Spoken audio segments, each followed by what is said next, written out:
സംബന്ധിച്ചിടത്തോളം ഒരു ചിന്ത മാത്രമേ ഉള്ളൂ. സമസ്ത കേരള ജംഇയ്യത്തുൽ ഉലമ അതിന് ഇന്ന് അജയ്യമായ നായകത്വം നൽകുന്നത് സയ്യിദ് മുഹമ്മദ് ജിഫ്രി മുത്തുക്കോയ തങ്ങളുടെ നേതൃത്വത്തിലുള്ള 40 അംഗ മുഷാവറയാണ്. ആ സമസ്ത പൂർവികമായി എടുത്ത ചില തീരുമാനങ്ങളുണ്ട്, ചില നയ നിലപാടുകളുണ്ട്. അത്തരം തീരുമാനങ്ങളിലും നയ നിലപാടുകളിലും ചെറിയ ചില നീക്കുപോക്കുകൾ വേണമെന്ന് ആവശ്യപ്പെട്ടുകൊണ്ട് ചില രംഗത്ത് വന്നുകൊണ്ടിരിക്കുന്നുണ്ട്.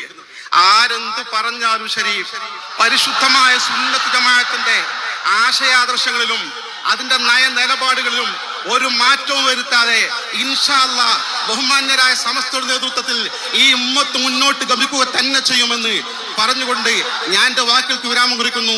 അസ്സലാമു അലൈക്കും വറഹ്മത്തുള്ളാഹി. സത്താർ സാഹിബ് പന്തല്ലൂരിനെ ക്ഷണിക്കുന്നു.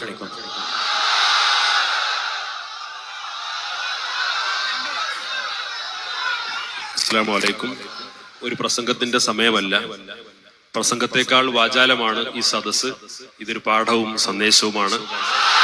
സമസ്ത കേരള ജംഇയ്യത്തുൽ ഉലമക്ക് എന്തെങ്കിലും കുറവുകളോ പോരായ്മകളോ ഉണ്ടോ എന്ന് സംശയിച്ചവർക്കുള്ള അള്ളാഹു നൽകിയ വരദാനമാണ് സയ്യിദുൽ ഉലമ സയ്യിദ് മുഹമ്മദ് ജിഫ്രി മുത്തുക്കോയ തങ്ങൾ.